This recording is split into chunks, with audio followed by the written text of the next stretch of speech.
For this video, I want to run a thought experiment on the subject of ancient politics and warfare. We are going to look at military traditions, the underpinnings of ceremony and religion, and the role of the occult sciences, such as omens, astrology, and oracles. Now, we could expand this to more modern wars, such as World War II, but that will have to wait for another video. Ancient wars have a particular literary record that gives us a unique insight into the more abstract, esoteric, or occult side of these wars. For this thought experiment, let us assume the following are true. Humans are composed of and influenced by the microbiome and the microbes of the terrain.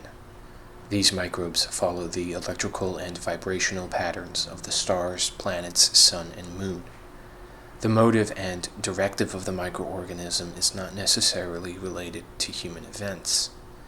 Finally, the world has many means of connectivity, sometimes called synchronicity, which occurs due to the behaviors of microcultures, aka the land or terrain personified. Now we are going to subject ourselves to some examples of broad medieval and ancient ideologies widespread throughout the world. The mandate of heaven, sometimes referred to as the divine right to rule.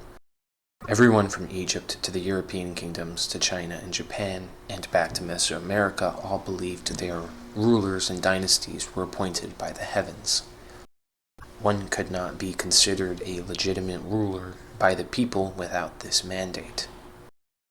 When two or more parties decided to join in an alliance, they would hold a feast or banquet to honor the agreement. No such agreement would be valid until the banquet was held.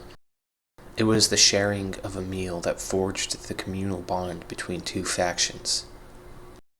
Literally, the adjoinment of microbiomes. Decisions of policy, warfare strategy, and battlefield tactics, as well as the overall campaign, depended and relied on the reading of the auguries. Omens were read to gauge the viability of a course of action. There was an understanding that the gods, or the heavens, moved of their own accord, and the people had to learn to read these flows and patterns, so as not to attack on an unfavorable day. Whether it was the casting of runes, the trance state of the oracle, the astrologer, the liver reading, the yarrow stalks, or the pyromancy, the necromancy, the tea reading, the mirror reading, cats, lightning, river, animals, all of these different practices, and there are many, many more, suggest that from any source the future can be defined. If we take a look at these practices together from a step back, we see that there is an interconnectivity of all things, like a massive play orchestrated by forces or energies outside of our vision, the stars and the microorganisms, electromagnetism, and cymatic vibration. Indeed, this is how the events of a terrible war were described by the storytellers, that they were playthings of the gods, that heaven ordered one dynasty to be defeated, the rise and fall of empires. The astrologers would advise their lord to choose an auspicious day for the invasion, or when the stars do not favor them, to retreat. Failing to heed the warning signs of omens could spell disaster, and in many cases the omens could be misinterpreted or ignored if the situation seemed too good to pass up.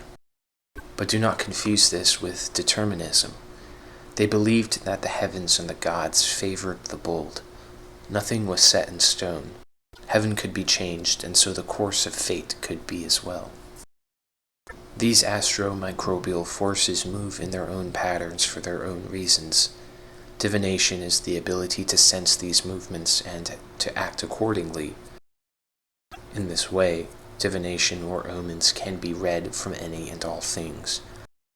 A troubling dream could be seen as a warning sign before a battle, suggesting a sense of impending doom that only the right decision can remediate. If we observe warfare and civilization itself from a different perspective, we might see it like this. A dynamic ecosystem moving through waves of light, energy, particles, and microorganisms seamlessly. It is not humans living in the world and in nature, but a phantasmagoria of minerals, electricity, waves, organs, and systems acting and interacting constantly.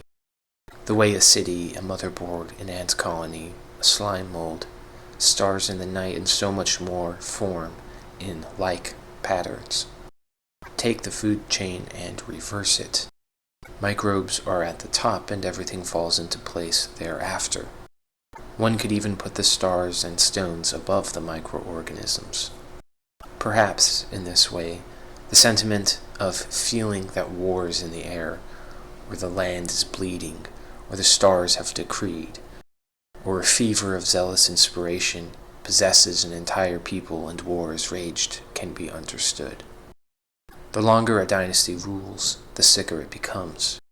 The buildings grow old and moldy. Complacency and degeneracy signal incompetence and illness. Generations of harmful microbes infect the people and the ruling dynasty. A revolt may break out as the people no longer see their rulers as human, but as filled with demons.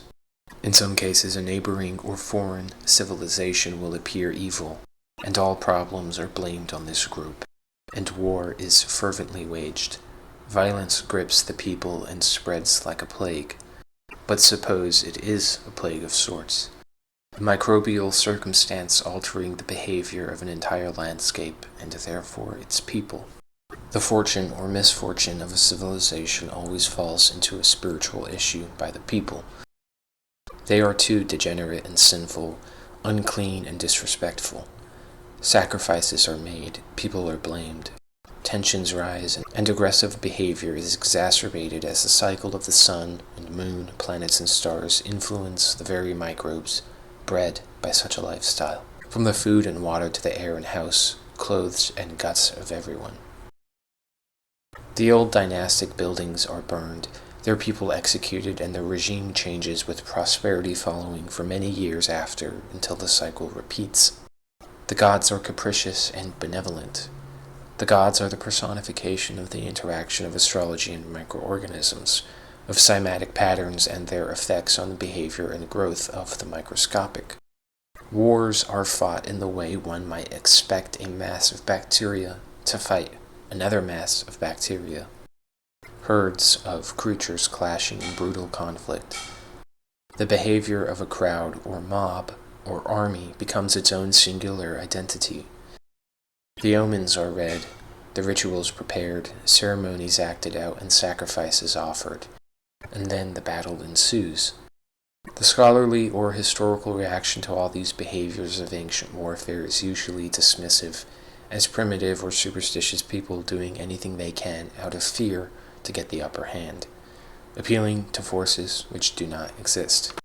But what a different perspective we get when we do so through the context of this thought experiment.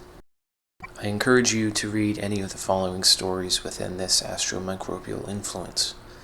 Ask yourself why the language is pervasive across the world in these epic tales of historic periods, rife with gods and rituals, astrology, and fate. It is through fiction that we can tell and understand the truth, for you would not believe the reality if it were not presented as a myth first.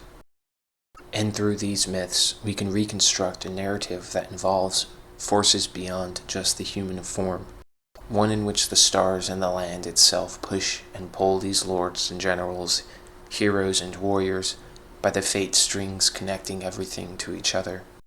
While I did not mention any war epic specifically, I want you to be able to read for yourself and think of these themes in the book and see what you come up with. I was reading Romance of the Three Kingdoms while writing this video, from which all of the talked about themes are prevalent. If you are familiar with the Iliad or the Aeneid or any of the other ancient war epics, you may already know what I'm talking about.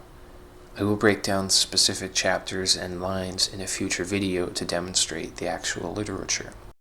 In the meantime, I will continue to read these epics until I've prepared a large enough quantity of texts from around the world to show you. To conclude, the only presupposition you need to have is that of an overarching behavior of microbes that the heroes of the story personify as the gods. Read it like a play orchestrated by the stars and microbes, and see what you get out of the story. Thanks for watching.